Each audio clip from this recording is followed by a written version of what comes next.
Shalom Aleichem. Bapak Yahweh memberkati saudara sekalian. Malam hari ini saya akan menyampaikan satu materi yang sekarang lagi rame di luaran, yaitu Epstein File. Epstein File yang bocor keluar, saudara. Saya mau tanya, siapa di sini yang pernah mendengar tentang Epstein File ini, saudara? Ada yang pernah dengar? Ya kan, mungkin saudara pernah dengar ya, tapi tahu nggak yang sebenarnya? Nggak tahu. Nah, makanya saya akan cerita supaya saudara mengerti sampai dalam. Ya, tapi sebelumnya saya akan bacakan dulu kitab suci, atau mungkin minta tolong Andre bacakan. Oh, ya udah, minta tolong siapa supaya tidak salah-salah.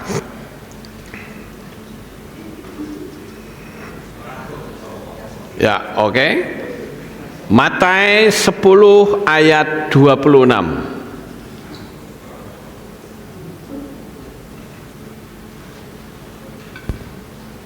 Matius 10 ayat yang ke-26. Oleh karena itu, janganlah kamu takut akan mereka, sebab tidak ada satupun yang tertutup yang tidak akan disingkapkan, dan yang tersembunyi yang tidak akan diketahui. Kemudian Markus 4 ayat 22. Markus 4 pasal yang ke-22. Ayat 422. Sebab tidak ada satupun yang tersembunyi yang tidak dapat dinyatakan, bahkan tidak ada satupun yang menjadi rahasia, kecuali agar ia dapat tampil nyata. Nah, sampai di sini dulu, saudara. Sebetulnya masih ada 2 ayat lagi, yaitu Lukas 8 ayat 17 dan Lukas 12 ayat 2. Itu isinya sama, saudara. Nah, saya sekarang akan ceritakan tentang Epstein File. Apa yang dimaksud dengan Epstein File? Saya akan mulai dari cerita ini. Ini kok nggak jalan? Nah, ada seorang yang bernama Jeffrey Epstein. Namun berkas kasus Epstein ini telah dibuka terang-terangan oleh Departemen Kehakiman Amerika Serikat. Ternyata ditemukan banyak banget orang yang terkenal yang terseret kasus Epstein. Nah, saya akan mulai terlebih dahulu tentang siapa dia sebetulnya, bagaimana dia sampai bisa mencapai yang disebut sebagai triliuner, ya, duitnya banyak, dan bahkan bisa kumpul dengan orang-orang terkenal. Itu mulainya bagaimana? Saya akan mulai dari sini, saudara. Namanya adalah Jeffrey Epstein. Dia adalah seorang yang menjadi guru matematika di satu sekolah yang cukup ternama, yaitu The Dalton School. Dia menjadi guru matematika di situ. Kemudian dia mendekati salah satu wali murid, saudara. Wali murid itu bernama Donald Barr. Tujuannya apa kok sampai mendekati? Dia pasti berpikir, kalau saya jadi guru, ya penghasilanku cuma sekian. Tapi kalau mendekati orang yang kaya, karena ini sekolah orang-orang kaya, wah paling tidak saya bisa naik derajat. Kemudian dia mendekati satu orang wali murid yang saat itu dia bekerja di Wall Street, dan berhasil si Jeffrey ini ya mendekati Donald Barr, sehingga Jeffrey Epstein resign, saudara, keluar dari pekerjaannya sebagai guru. Ya jelas dong prospeknya lebih tinggi karena dia bekerja di Wall Street. Nah, saat di Wall Street dia ketemu lagi dengan seorang pengusaha besar yang kebetulan orang itu mau cari siapa orang yang mau mengelola harta pribadinya. Namanya adalah Les Wexner. Itu mantan CEO Victoria Street. Nah, rupa-rupanya si Epstein ini, saudara, dia tertarik sehingga dia mencoba mengatakan, bagaimana kalau kekayaanmu aku kelola? Aku tidak curang, aku jujur. Ya, kalau kamu percaya sama aku, ya pekerjakan aku. Sehingga Les Wexner ini dia mempercayai, saudara. Nah, ini dia. Epstein jadi punya kendali penuh atas aset milik Les Wexner. Jadi semua asetnya itu dikelola sama dia.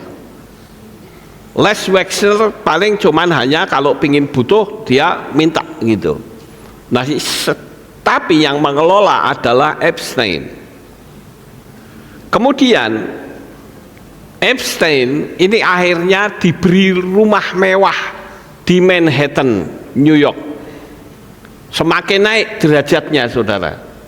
Ya, bukan hanya itu saja, tetapi dikasih pesawat pribadi juga yang namanya Lolita Express. Naik lagi derajatnya, saudara. Keuangannya pun naik lagi. Kemudian dia diberikan akses penuh ke Victoria Street. Nah, ini dia. Dan dari sinilah Epstein mulai menjerat perempuan-perempuan muda dengan kemewahan. Nah, ceritanya seperti itu, saudara. Kemudian Epstein juga membeli pulau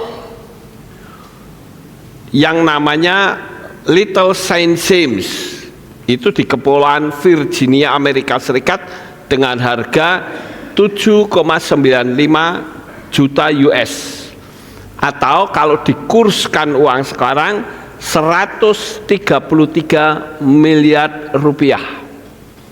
Tapi tahun 88 loh, saudara. Nah, kalau sekarang kira-kira berapa itu? Ya, pasti lebih besar lagi, saudara. Itu adalah Epstein. Kemudian Epstein ini dia membangun sebuah tempat yang diberi nama The Temple.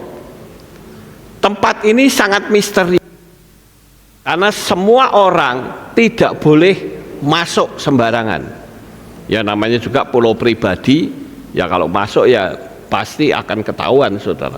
Nah, pada saat itu Epstein itu sedang pacaran dengan Ghislaine Maxwell, lalu diberikan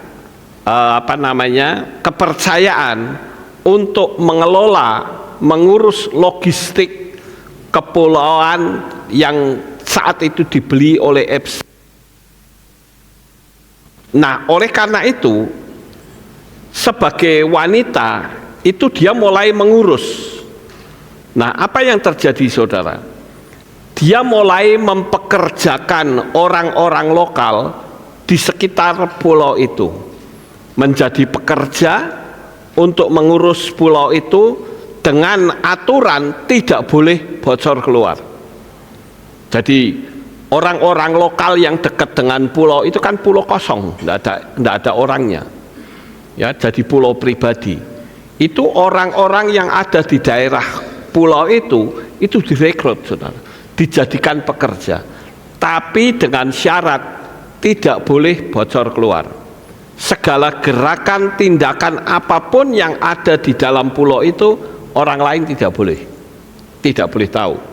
Ya, tentu saja gajinya gede, saudara, ya, untuk sekaligus uang tutup mulut, saudara. Nah, disitulah dia mulai merekrut perempuan-perempuan muda dengan menggunakan nama Victoria Street tadi, toko tadi, saudara, ya, yang saya tunjukkan awal itu. Nah, ini ya, akses penuh ke Victoria Street. Nah, ini menggunakan nama ini dia menjerat perempuan-perempuan muda.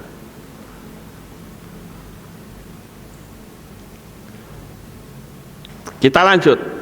Semua perempuan-perempuan muda itu kemudian dibawa ke pulau itu, saudara. Tentu saja diiming-imingi, saudara, diiming-imingi beasiswa, diiming-imingi gaji besar. Siapa orang yang nggak tertarik? Seorang perempuan muda pasti akan tertarik. Wah, sebentar lagi saya ikut kaya, gitu. Tetapi setelah perempuan muda itu dibawa ke pulau tersebut, semua identitasnya, paspor ataupun mungkin KTP, ya, ditahan oleh orang-orangnya Epstein, dan orang-orang itu tidak bisa keluar. Kenapa tidak bisa keluar? Karena jarak dengan pulau utama itu sekitar 2 km. Jadi kayak di Nusa Kambangan begitulah kira-kira, saudara, pulau tersendiri gitu, ya. Jadi siapapun yang sudah di pulau itu tidak bisa keluar. Semua posisi tiap ruangan dipasang CCTV untuk memantau mereka, bahkan di kamar tidur sampai kamar mandi sekalipun. Nah, file ini terbongkar itu gara-gara Epstein itu mati bunuh diri di penjara, saudara. Seorang triliuner yang menggunakan kekayaannya untuk hasrat yang tidak wajar, yang mati dalam tahanan bulan Agustus 2010, ramai jadi perbincangan gara-gara dokumennya yang jutaan itu, saudara, itu disebarluaskan di internet. Adanya berkas pengadilan, transkrip pembicaraan, email, sampai dokumen terkait perkara, sehingga disebut sebagai Epstein File. Nah, ini yang suka terkenal di luar Epstein File. Jadi saya ceritakan supaya kalau ada orang tanya apa itu Epstein File, saudara ngerti jawabnya, atau kasihkan saja video ini, saudara, sehingga kita tidak bodoh-bodoh amat gitu loh, mengerti situasi dan keadaan yang ada di dunia ini, karena ini akan berkaitan dengan kita, saudara. Keadaan ini akan berkaitan dengan situasi yang ada sekarang ini. Dokumen yang dikeluarkan oleh US Department of Justice, kasus yang paling banyak dibicarakan adalah perdagangan manusia. Nah, sekarang kita tahu, saudara, ya, ada perdagangan manusia yang dikelola oleh orang kaya. Jadi jangan sampai kita berpikir bahwa orang kaya itu selalu pergaulannya sehat. Tidak. Ada orang kaya yang pergaulannya kayak Epstein ini gila-gilaan, saudara. Kita lanjut. Melibatkan banyak perempuan dan laki-laki muda. Epstein dan pertemanannya punya keinginan yang nggak wajar. Ternyata Epstein ini adalah pedofilia. Saudara tahu pedofilia? Ya, pedofilia itu orang yang suka dengan anak kecil.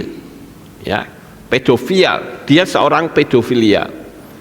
perempuan-perempuan itu namanya disamarkan sebagai jendo, diminta untuk datang ke pulaunya Epstein untuk apa? Untuk mijat, saudara. Tapi setelah memijat inilah Epstein melakukan tindakan yang tidak senonoh, dipaksa secara paksa dan kekerasan. Dimulai tahun 1999 sampai 2002. Akhirnya dia bisa melarikan diri.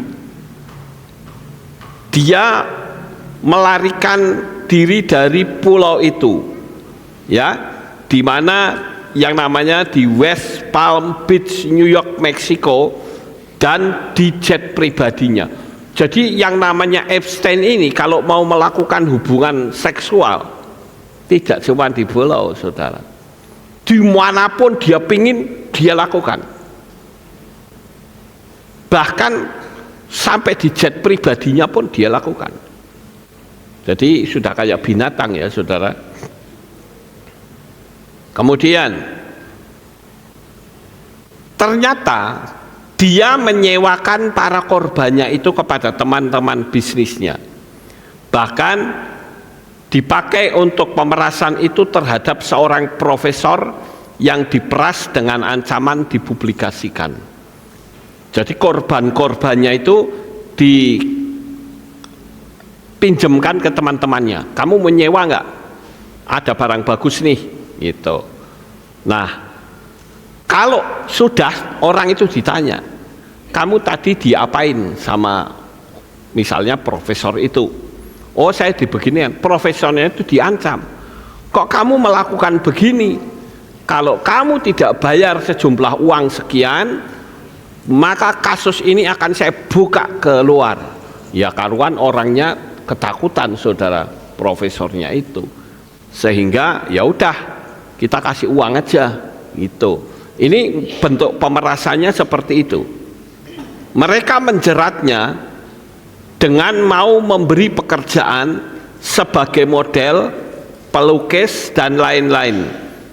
Korbannya didokumentasikan, baik video, foto, banyak beredar di internet.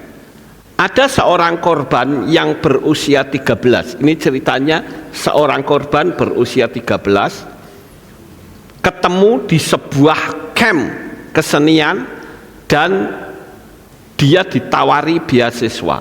Mau nggak kamu saya kasih beasiswa, tapi ikut saya ya, nanti tak biayai. Bahkan Epstein ini nekat, saudara, dia berani ketemu sama ibunya. Dan bahkan pada waktu umur 14, korbannya ini dikenalkan dengan seorang laki-laki pemilik hotel terkenal di Amerika, yang saat ini dia katakan, lihat aku punya barang bagus, kamu mau pakai enggak? Jadi manusia itu dianggap barang, saudara. Kalau kamu mau pakai ya silakan, saya punya barang bagus. Ternyata pemilik hotel itu adalah Donald Trump, ya. Jadi mulai kebuka satu persatu. Sikap ini, saudara, hanya ibarat gunung es. Masih banyak yang mengerikan lagi. Saya sengaja menulis di sini supaya ucapan saya tidak salah, ya, karena urut-urutannya, saudara. Lebih baik saya catat saja. Mereka memesan perempuan dengan kode pesanan makanan untuk menghindari ketahuan orang, ya. Namanya adalah pesta orgi. Itu pesta mereka, saudara. Orang-orang kaya itu pesta. Tapi sebelum mereka pesta, maka Epstein ini akan berkata, di dalam pesta saya kamu mau makan apa? Kalau hotdog itu berarti pria, kalau pizza itu berarti wanita, keju itu berarti perempuan muda, pasta itu berarti laki-laki muda. Istilah untuk pesta ini adalah orgi, dilakukan di pulau pribadinya Epstein, yaitu di Little Saint James, untuk mempermudah masuknya HIV, saudara. Ini kan pesta seks istilahnya, mempermudah masuknya HIV. Juga infeksi seperti human papillomavirus atau herpes yang mudah menular. Itu menurut keterangan para dokter, itu bahaya sekali, saudara. Karena pesta seks itu dilakukan bukan setiap 3 hari atau 4 hari, tapi tiap hari. Ya, juga bisa menimbulkan kehamilan yang cacat. Nah, ada seorang korban yang bernama Virginia. Dia adalah salah satu dari korban yang berani memposting namanya dan berani cerita secara terbuka, sampai dia berharap kehilangan kesadarannya, bahkan kehilangan nyawanya daripada saya disakiti. Rupa-rupanya Epstein ini juga saat melakukan seksual itu harus menyiksa orang dulu, saudara. Jadi orangnya disiksa dulu sampai dia lenggek-lenggek mau mati. Wah, itu nikmat bagi dia. Ini kan sudah kelainan luar biasa, saudara. Keji sekali itu. Nah, korbannya itu kadang-kala dicekik, ya, lehernya dicengkeram. Bahkan mereka sangat bergairah kalau melihat saya kesakitan, kata Virginia. Sehingga Virginia berpikir, sudahlah aku tak pingsan saja, tapi nggak bisa pingsan, atau mati saja, tapi nggak bisa mati, saudara. Tidak jarang dia bahkan menggunakan cambuk atau ikatan untuk menyakiti Virginia itu. Jadi saudara bisa bayangkan bagaimana sadisnya Epstein ini melakukan pedofilia kepada perempuan-perempuan siapa saja. Pokoknya yang pertama dia dulu, baru setelah itu baru teman-temannya dibageni, saudara. Yang lebih mengerikan lagi, di dalam file itu tersingkap bahwa ternyata Epstein itu melakukan ritual aneh. Ya pasti di pulaunya itu, saudara. Dugaan orang itu di bangunan yang tadi, ya, yang dianggap misterius. Seorang korban itu dibius dan kakinya dipisah-pisahkan. Begitu juga bayi-bayi yang usianya belum 1 tahun dipisah-pisahkan tubuhnya. Kemudian isi perutnya korban itu diambil dan dimakan untuk kepentingan ritual sebagai bentuk penebusan, pengorbanan, dan inisiasi sebagai bukti kesetiaan. Ternyata Epstein ini penyembah setan, saudara. Dapat saudara bayangkan kalau misalnya saudara sebagai korbannya kayak apa itu? Stresnya, saudara. Dia disiksa habis-habisan. Dan tidak ada polisi pun yang bisa melacak dia. Karena di kepulauan pribadinya dia. Nah, dulu sekitar bulan Agustus 2019, ya, itu ada berita yang heboh.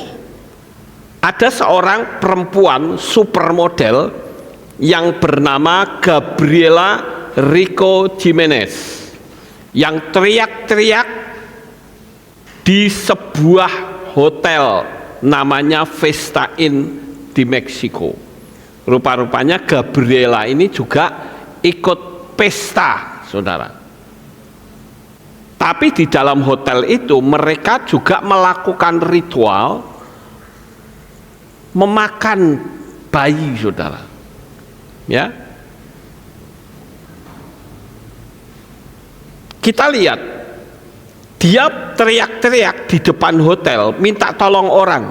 Mereka menyantap manusia, itu menjijikkan, kata mereka, kata Gabriela teriak-teriak, saudara. Orang itu harusnya lenyap, tapi teriakannya tidak disambut baik. Makanya saya mengatakan, kalau orang biasa jangan sekali-kali berani dengan orang kaya. Habis saja, saudara. Tapi orang kaya juga mikir dengan pejabat yang benar. Ya, bisa kalah. Tapi pejabat juga bisa kalah dengan orang yang nekat. Jadi ceritanya, seorang perempuan yang bernama Gabriela Rico Jimenez ini, dia teriak-teriak di hotel, di depan hotel, tolong ada orang makan orang, gitu. Tapi saudara, tidak ditanggapi, malah ditangkap dan dimasukkan ke RSJ, dan sampai sekarang tidak ada yang tahu di mana berada sekarang ini. Banyak yang mengatakan bahwa Gabriela dilenyapkan oleh orang-orang yang ada hubungannya dengan Epstein. Saudara bisa lihat, itu kekejiannya sudah seperti itu. Membunuh bukan saja satu orang, tapi bayi juga banyak sekali yang sudah dibunuh. Ini harusnya hukumannya mati, saudara. Ya. Tetapi di samping file dari Epstein ini, ada satu hal yang menarik, yaitu COVID-19 ternyata masuk. Bahwa COVID-19 itu sebetulnya rekayasa dan bohong belaka. Ayo, siapa di sini yang sudah pernah dibohongi ya, sampai ketakutan, tidak berani ke gereja, ya, ibadah saja tidak berani, itu dibuka semua, saudara. Ya. Nah, ini kan ada skenario naratif. Di awal tahun 2010, rencana lockdown oleh Rockefeller Foundation. Coba cari semonik dan dalam zat pewarna di makanan seperti sosis, kentang jadi yang crispy, cari nama itu. Kalau ada jangan beli, saudara.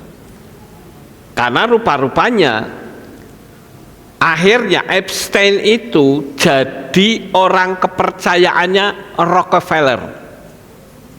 Saudara tahu Rockefeller ya? Itu dari mata satu, saudara.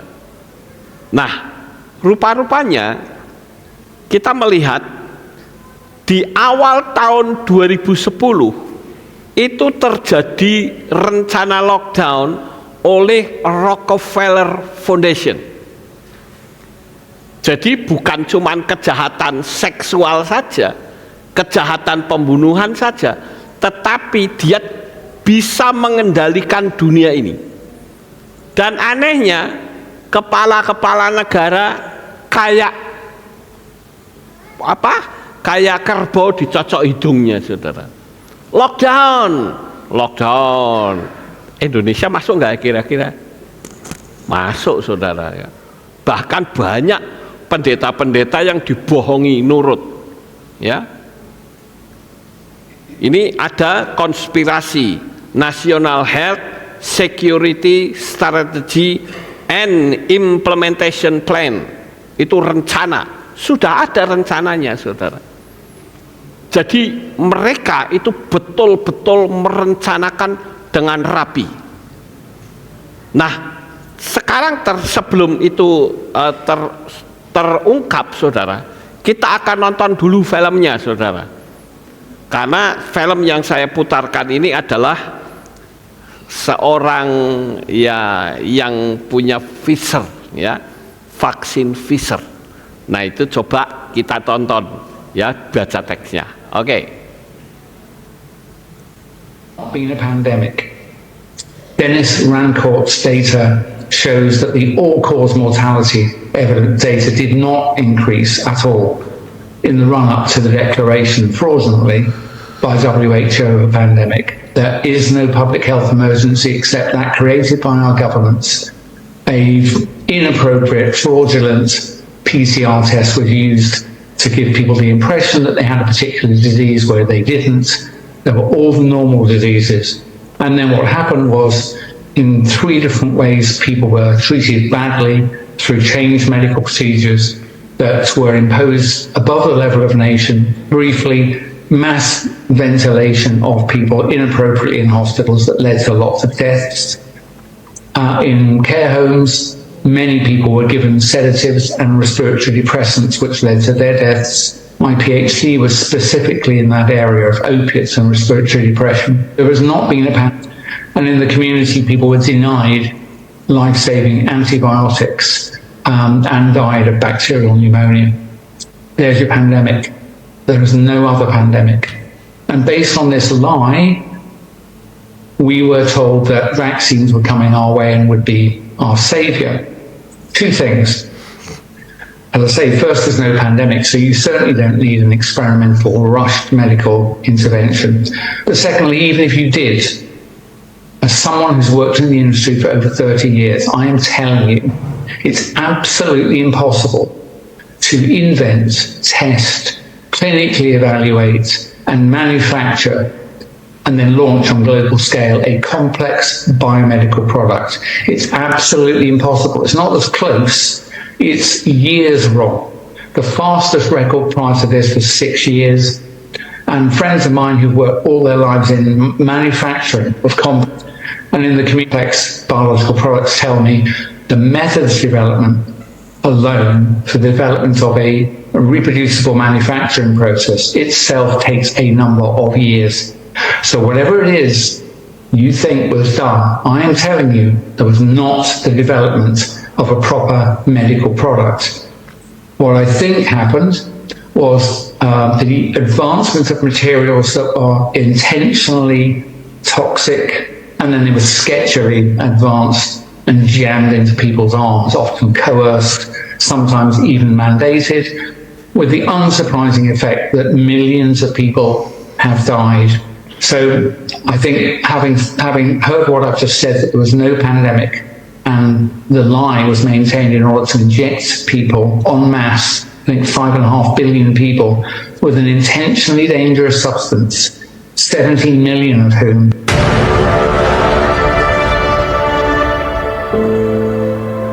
not being a pandemic. Ya, Dennis Rancourt's ini masih ya? data shows that the all-cause mortality. Masih atau ulang lagi? Oh ya, oke. Baik, saudara. Itu pengakuan dari wakil pemilik Pfizer, ya, Michael itu. Dia menceritakan bahwa vaksin itu apa, saudara? Bohong ya. Vaksin itu bohong. Dulu saya pernah menyampaikannya, tapi orang banyak menghujat luar biasa.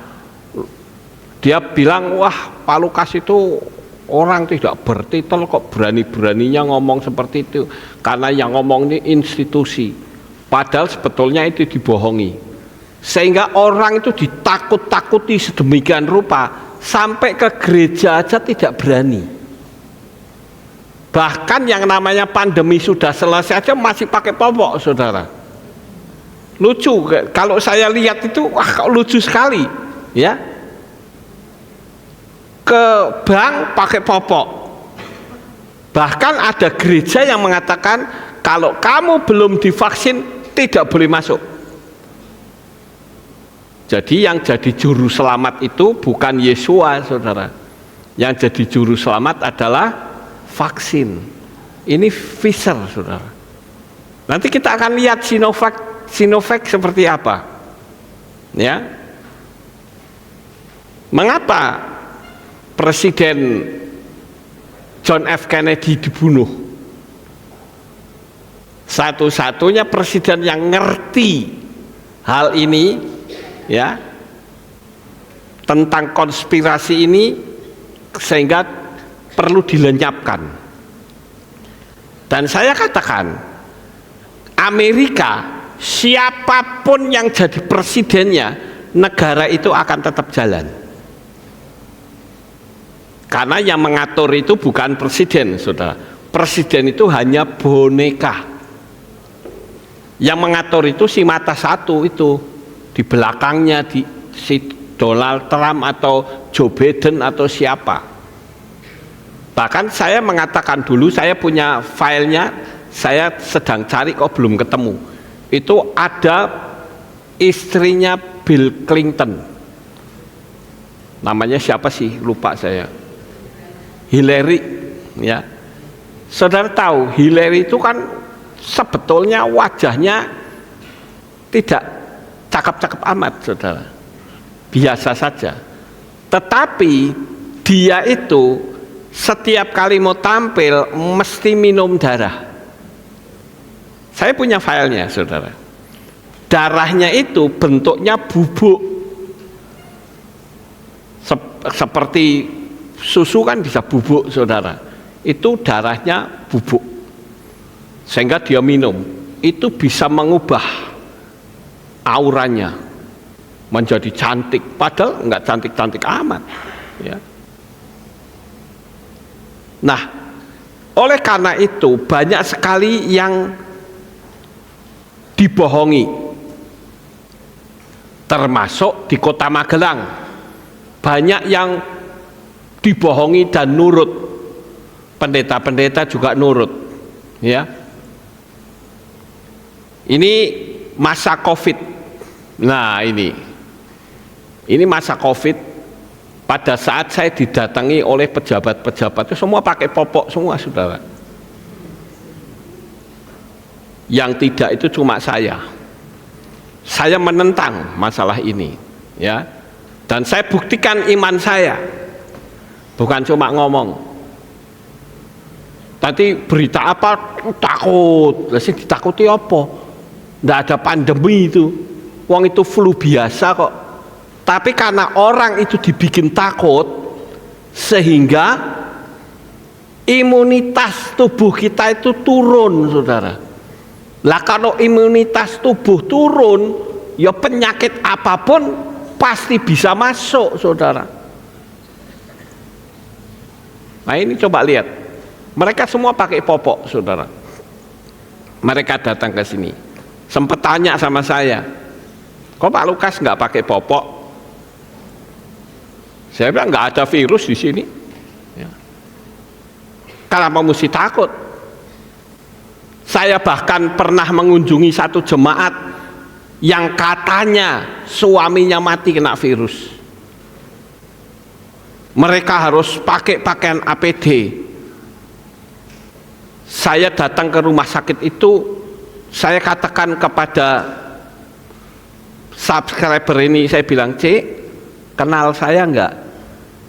Karena saya kan masuk ke dalam harus pakai popok, saudara. Mau tidak mau saya harus pakai karena pengen ketemu orang itu. Siapa ya? Saya buka. Oh, Pak Lukas katanya. Sampai keluar pun saya tidak mau pakai popok.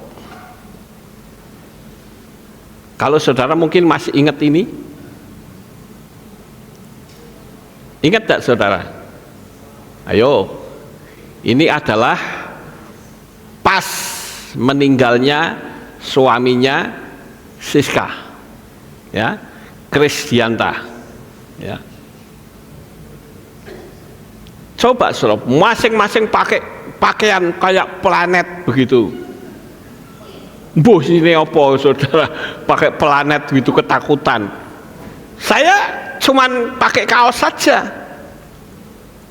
Saya bukan mau menentang mereka, tidak, tapi saya mengatakan saya sehat, saya nggak apa-apa, ngapain saya takut. Saya buktikan iman saya kepada orang luar, bukan cuman ngomong saja, ya. Nah itu, bahkan acara penguburan itu saja tanpa upacara dan sangat misterius. Orang tidak boleh lihat jenazahnya. Ini kan sebetulnya saya katakan drama kebodohan manusia ciptaan elit global yang dimotori hanya oleh satu orang. Nanti saya ngomong kayak gini salah, ya. Tapi kan sudah ketahuan semua kegoblokannya, saudara. Bahkan yang lebih lucu lagi, dokter kaor-kaor. Oh, ini pandemi menakutkan, harus pakai vaksin begini-begini. Saya bilang, dokter kok bodoh banget kayak gitu.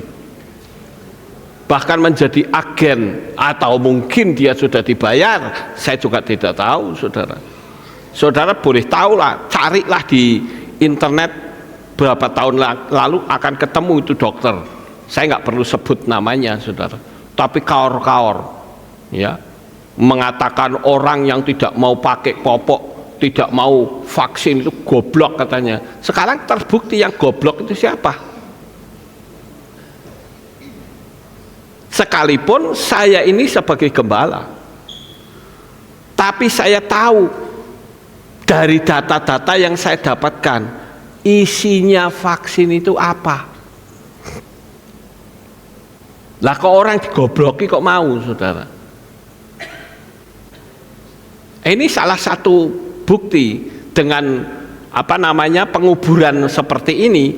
Jangan takut kalau saudara percaya Bapak Yahweh dan seluruh keluarga itu belum percaya dan saudara mati, nggak usah pusing dengan mayat saudara. Mau dibakar kayak mau dibuang kayak mau masa bodoh, ya. Yang penting yang membuat orang itu selamat bukan upacara kematian. Orang suka tanya sama saya, Pak, saya satu keluarga, satu kampung, saya tok yang percaya Bapak Yahweh. Lah kalau saya mati bagaimana? Saya bilang mati ya sudah toh. Tidak mungkin mayatnya kamu tidak dikuburkan. Lah nanti tidak ada upacara. Loh, emangnya upacara itu menentukan orang masuk surga? Buktinya saudara ingat pada waktu masa kopat kapret itu, orang dikubur tanpa upacara. Lah kok menang wae? Ayo, betul atau tidak saudara? Ya, kenapa kok diam saja? Tidak merasa curiga. Bahkan ada juga yang ketika dilihat jenazahnya dalam organnya itu sudah diambil. Banyak sekali seperti itu. Ada juga yang dibayari, ya, karena membuat orang mati. Sekarang semua terbuka, saudara.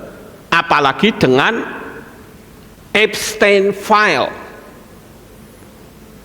Saya tadi siang dengerin satu Epstein File yang disampaikan oleh Pak Pendeta, saya nggak sebutkan namanya, tapi dia cuma membahas tentang pedofilia saja. Kenapa dia tidak berani membahas masalah COVID, saudara? Karena dia agennya, karena dia yang suka ada foto-foto loh, saya sudah divaksin, kamu? Kan ada seperti itu, saudara. Orang divaksin kok bangga, saya enggak tuh. Oh, Pak Lukas itu takut sama jarum karena enggak mau divaksin. Saya itu donor darah itu sudah 66 kali, saudara. Bagaimana Anda bisa mengatakan saya takut dengan jarum, saudara? Pirang jarum yang nancep di tubuh saya. Tapi inilah kebohongan dunia ini. Sekarang orang baru sadar dengan munculnya Epstein File, orang terkejut. Wah, ternyata begini, dibohongi semua, saudara. Nah, ada lagi vaksin AstraZeneca boleh digunakan katanya. AstraZeneca baik atau tidak? Meneng kabeh. Kenapa tidak tegas? Tidak. Ya, harus berani, saudara. Ya, tidak baik itu. Tapi boleh digunakan oleh BPOM. Tahu nggak sih AstraZeneca itu apa? Itu adalah vaksin COVID katanya. Tapi coba saya lihat kata AstraZeneca dari bahasa Latin. Ya, AstraZeneca bahasa Latin itu artinya jalan kematian. Ngerti saudara? Jadi orang disuntik jalan kematian kok seneng, itu loh. Inilah keadaan dunia, ya, menjelang kedatangan Tuhan Yesua itu mereka berusaha untuk sebanyak mungkin manusia binasa. Dan kita harus waspada, saudara.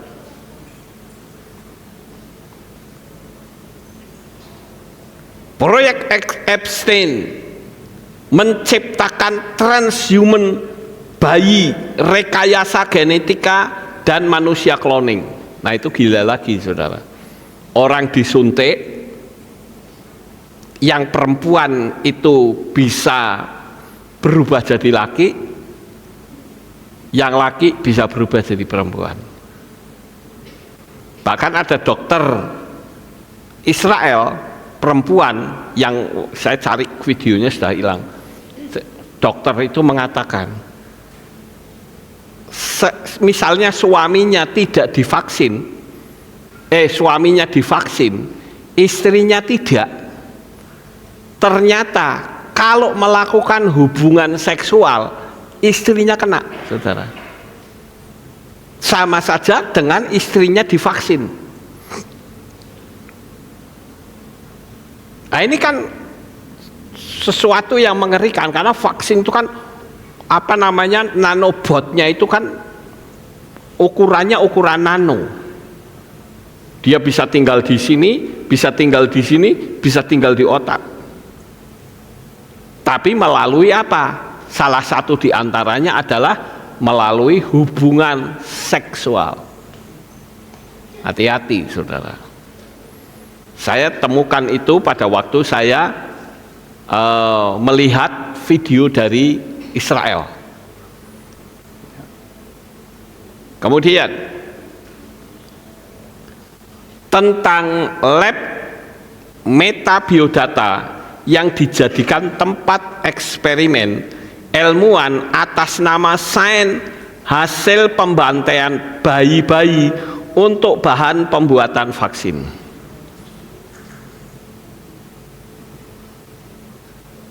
Bahan-bahannya itu mengerikan sekali, saudara. Ada otak kera hijau, ada otak simpansi, diudek-udek dicampur jadi satu. Belum nanti dikasih nanobot. Oh itu kan yang itu, kalau ini tidak. Siapa bilang? Vaksin yang keluar kalau tidak direstui oleh Bill and Melinda Gates Foundation tidak bisa. Jadi kita itu diajari supaya pinter gitu loh, saudara. Jangan apa-apa, wah pokoknya Pak Lukas nanti dulu, yuk belajar dulu, gitu loh.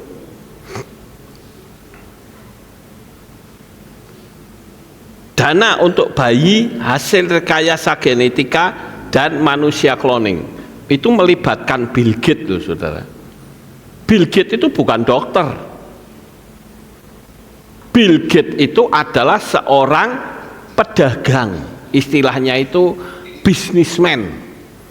Dia juga tidak pandai komputer, dalam arti tidak bisa mengklaim, oh ini bikinannya Bill Gates, tidak. Dia cuma pemberi dana. Dia itu bisnis, tahu sendiri orang bisnis kalau ngasih ya dia berharap untuk kembali. Saudara bayangkan, orangnya dibunuh, duitnya diambil. Piye coba? Itulah keadaan dunia yang sekarang ini.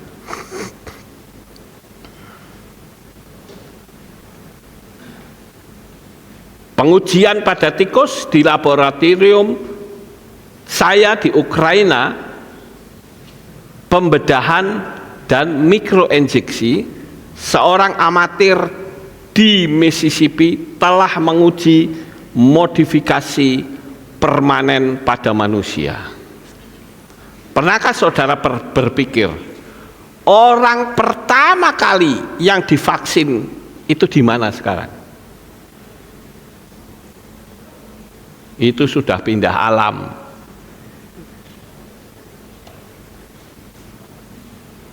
Lanjut. Epstein itu ini di dokumen ya, ini dokumennya mengatakan bahwa Epstein itu agen dari keluarga Rothschild.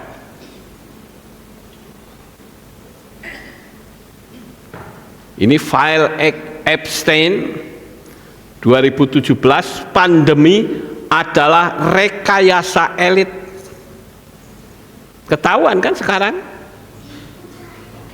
File simulasi pandemi strain dan senjata neuroteknologi sebagai senjata intelijen dan pertahanan nasional.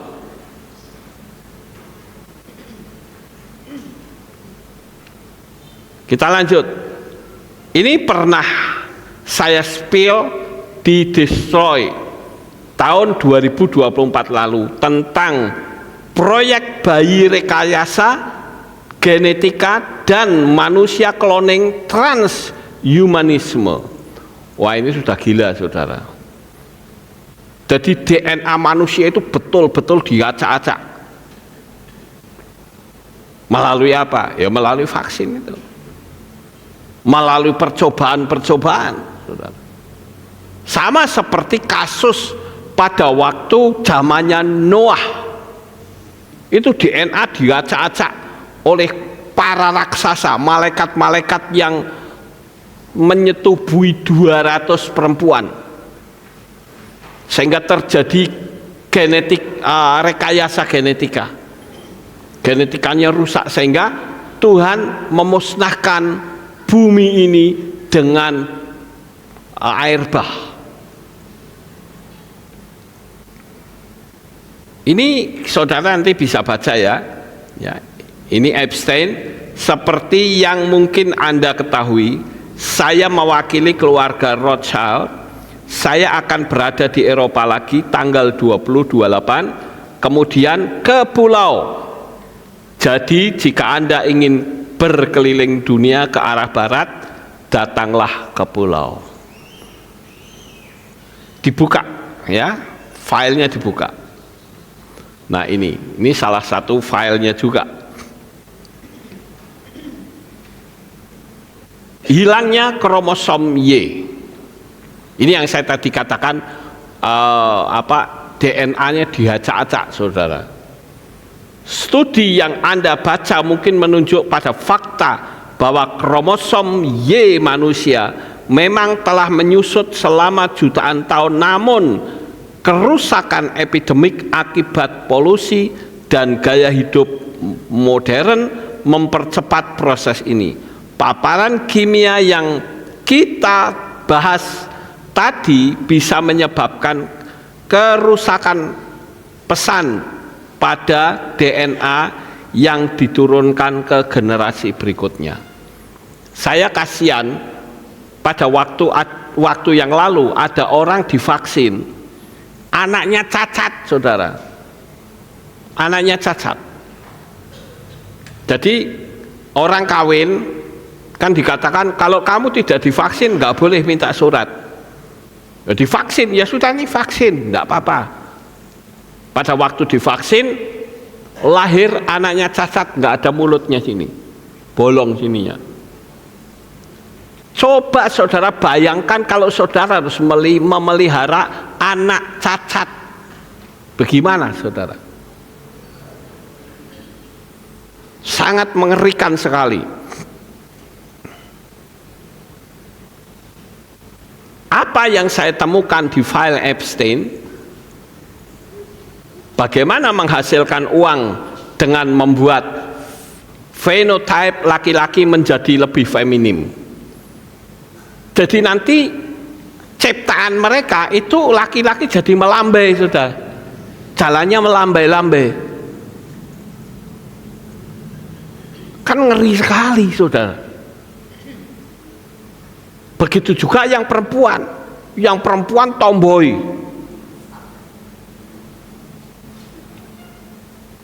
Sudah kacau, tidak karu-karuan.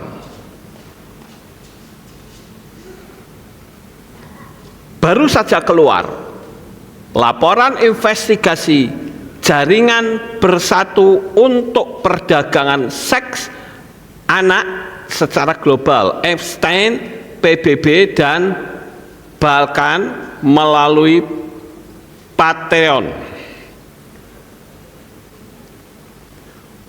File Epstein, bagaimana menghasilkan uang dengan membuat fenotype laki-laki menjadi lebih feminim dan wanita lebih maskulin, transgender by design.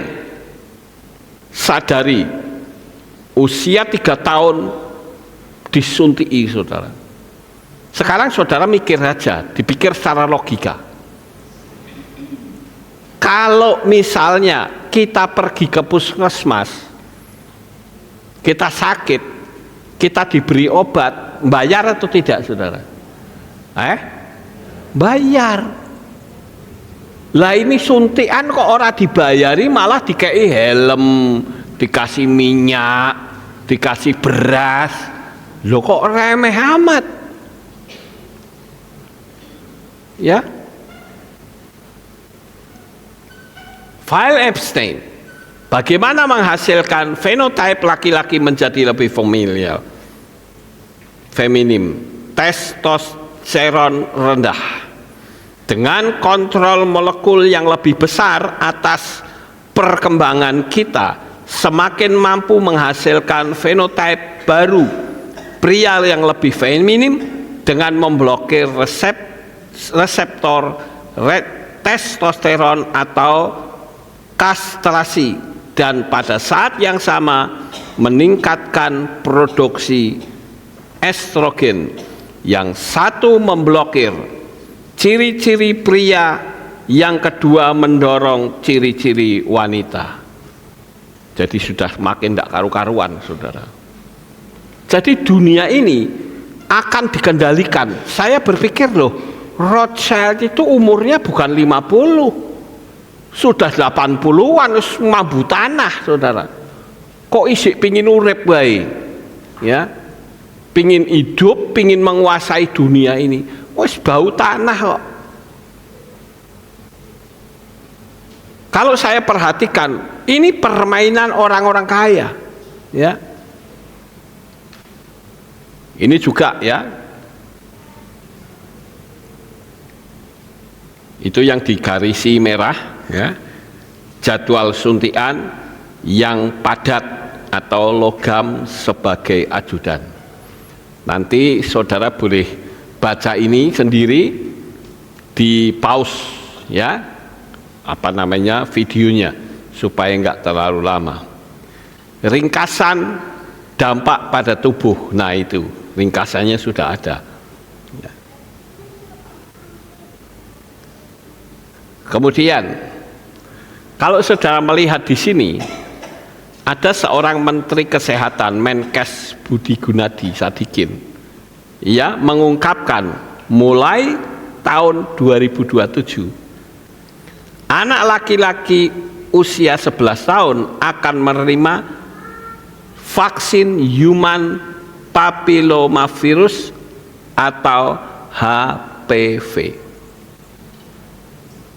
Ingat saudara, kalau nanti tahun itu ada, ya, apakah saudara mau serahkan? Masa bodoh, ya. Yang jelas saya sudah ngomong terlebih dahulu, jangan kita nurut hanya kepada institusi yang enggak jelas pengertiannya, saudara.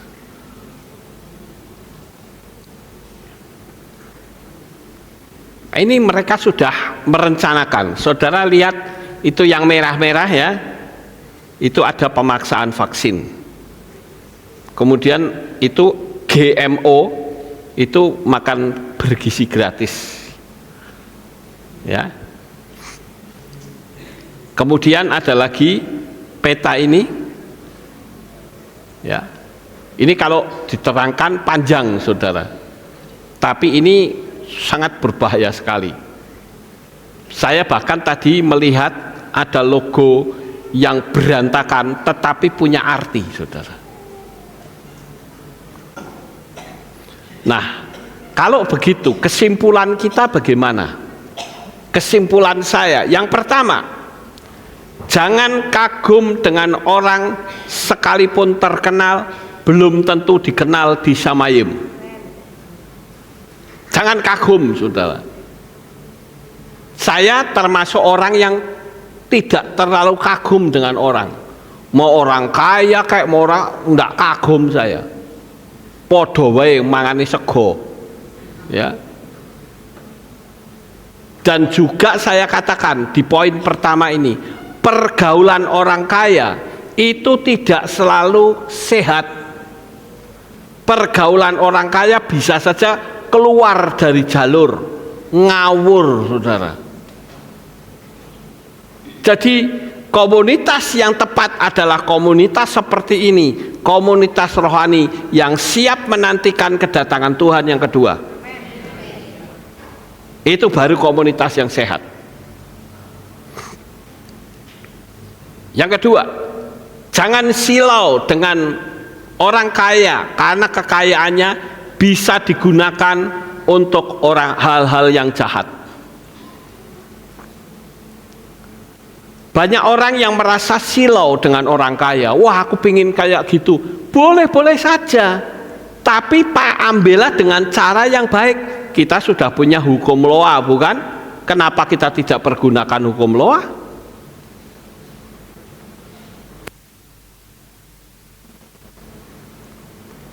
Uang bisa mempengaruhi proses hukum. Makanya sampai ada istilah KUHP, kasih uang habis perkara. Di mana-mana itu sudah sudah viral, saudara. KUHP itu bukan kitab undang-undang hukum pidana, tapi kasih uang habis perkara. Harusnya kan kitab undang-undang hukum pidana. Ya. Hukum itu bisa dibeli, bahkan jabatan juga bisa dibeli. Itu sangat mengerikan sekali, saudara.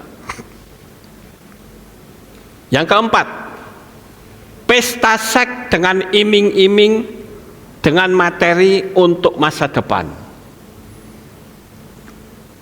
Hidup kita itu paling berapa lama sih? Si mata satu itu sudah mentarget, saudara. Pokoknya tahun 30 itu semua harus kena target. Programnya dia harus terpenuhi. Saya berdoa supaya apa? Sebelum tahun itu Yesus sudah datang.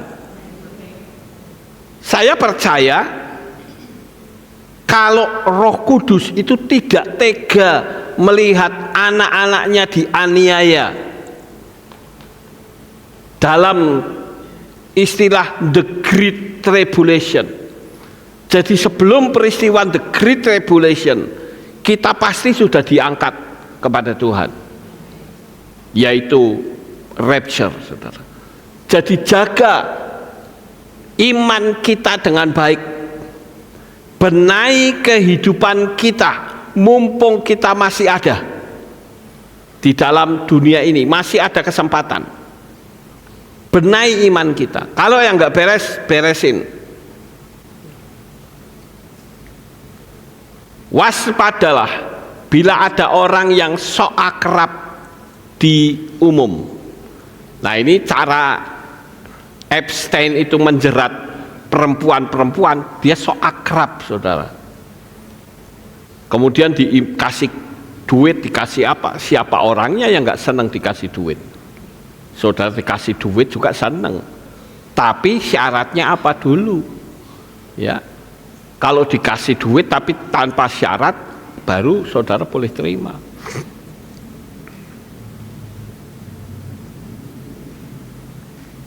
Yang keenam, hati-hati jika saudara merasakan kurang kasih sayang, yang membutuhkan kasih sayang dari manusia, bukan dari Tuhan.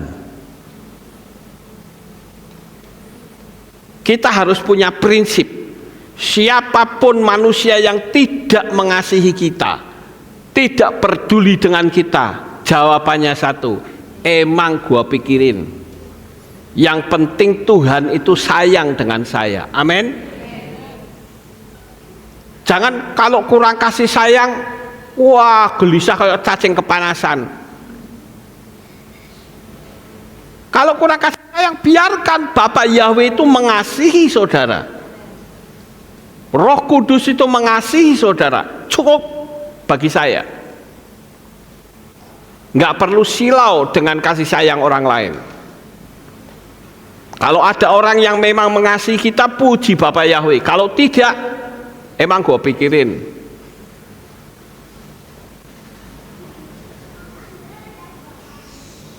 Kita yang ketujuh yaitu kita tidak pede terhadap yang Tuhan sudah berikan.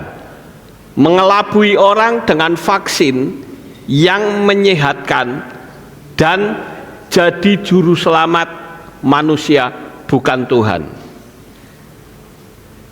Saudara, ini ada satu gambar seorang perempuan cantik sekarang menjadi lebih cantik lagi karena ya oplas, saudara. Oplas itu operasi plastik, ya. Coba saudara bayangkan bagaimana perasaan perempuan itu kalau sekarang wajahnya jadi seperti itu, saudara. Seperti apa perasaannya? Padahal dulu cantik menawan, betul nggak, saudara? Tapi sekarang weleh, mengerikan sekali, saudara. Mungkin kalau malam-malam jalan itu dianggap setan yang lewat.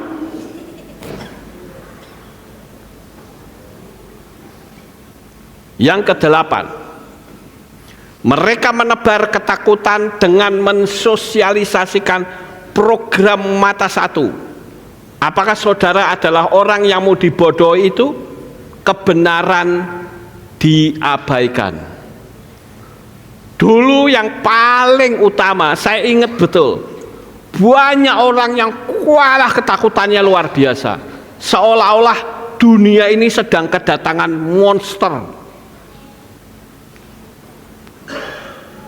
Waktu ibadah kehilat sepi, tidak ada yang berani datang. Walaupun ada, tapi tidak semua datang. Kalau ditakoi, kenapa kamu gak datang? Wah, ada virus medeni ini itu. Virus apa, saudara?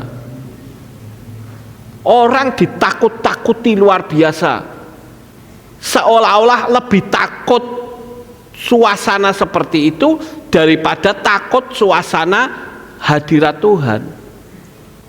Bukan takut sama Tuhan, tapi takut pada suasana dunia. Sekarang saya mau tanya, kalau ada takut-takutan lagi gini, saudara takut enggak? Bagus, tidak usah takut, saudara. Lah kalau mau takut itu kan saya, orang pemimpin di sini. Tapi saya nggak takut masalah ini, karena saya hanya prinsip punya satu. Prinsip saya satu, hari ini mati, besok mati, lusa mati, podo wae. Ngerti, saudara? Kenapa mesti kita takutkan? Mau mati sekarang kayak mati besok kayak masa bodoh, ya.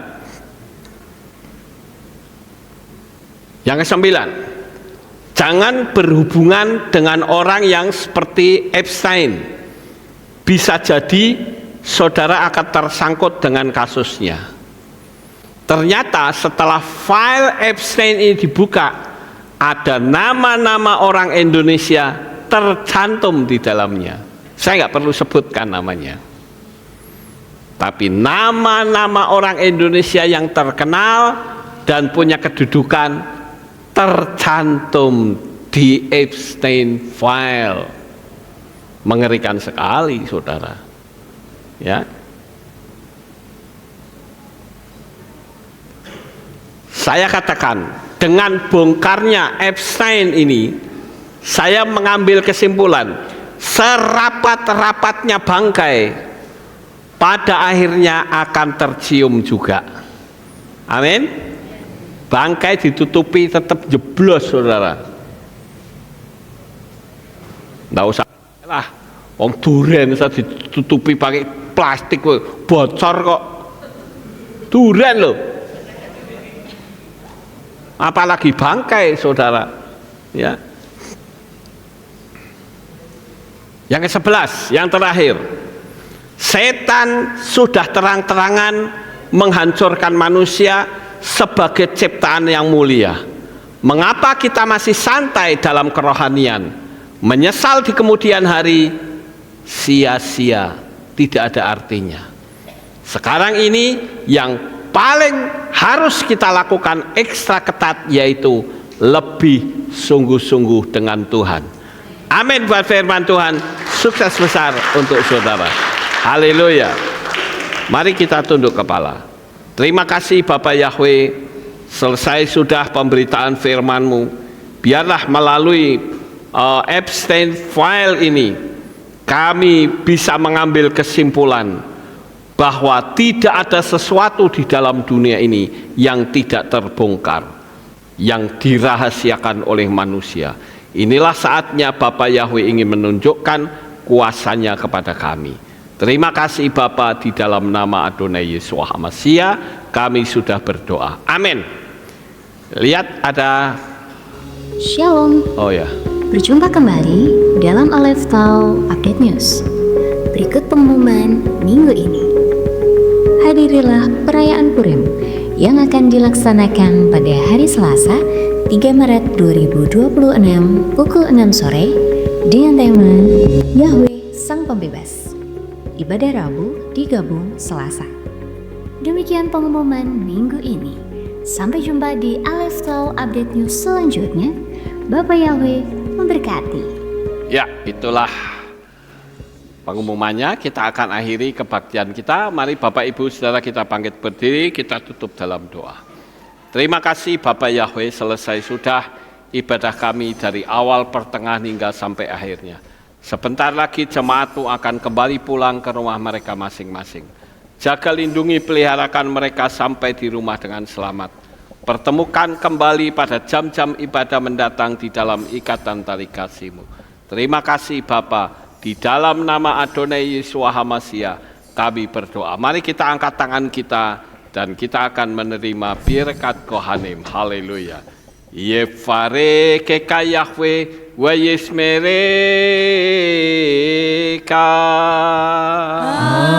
Amin. Ken yehiroso. Yair Yahweh panau eleka wikuneka. Amin.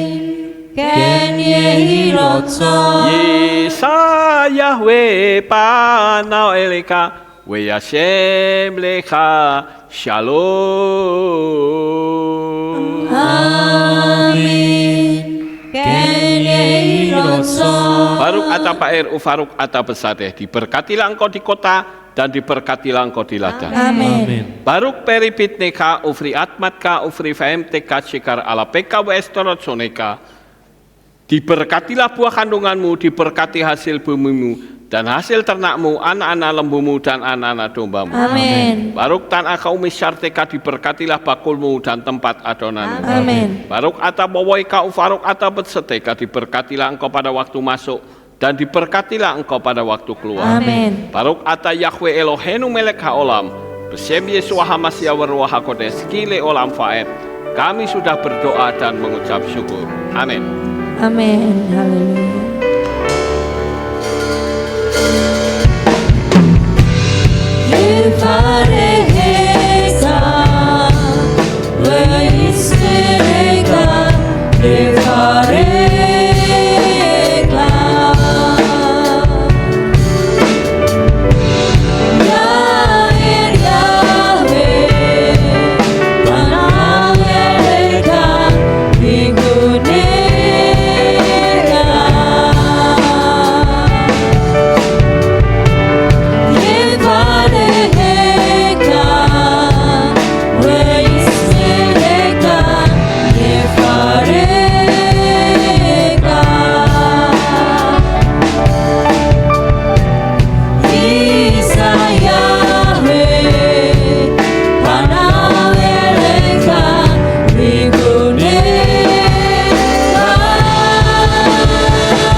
Selamat pulang Bapak Yahweh semakin Haleluya, memberkati Bapak Ibu Saudara. terpujilah Bapa Yahweh yang Maha Kuasa.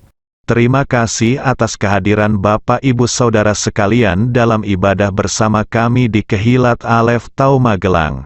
Doa saya Bapa Yahweh memberkati dengan kesehatan yang sempurna, damai sejahtera dan berkat materi yang semakin melimpah.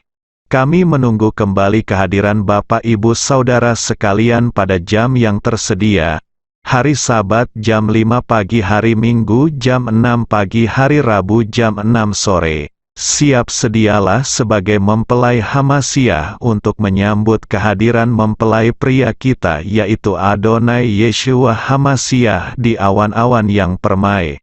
Amen lehitraot. Shalom, sampai jumpa kembali.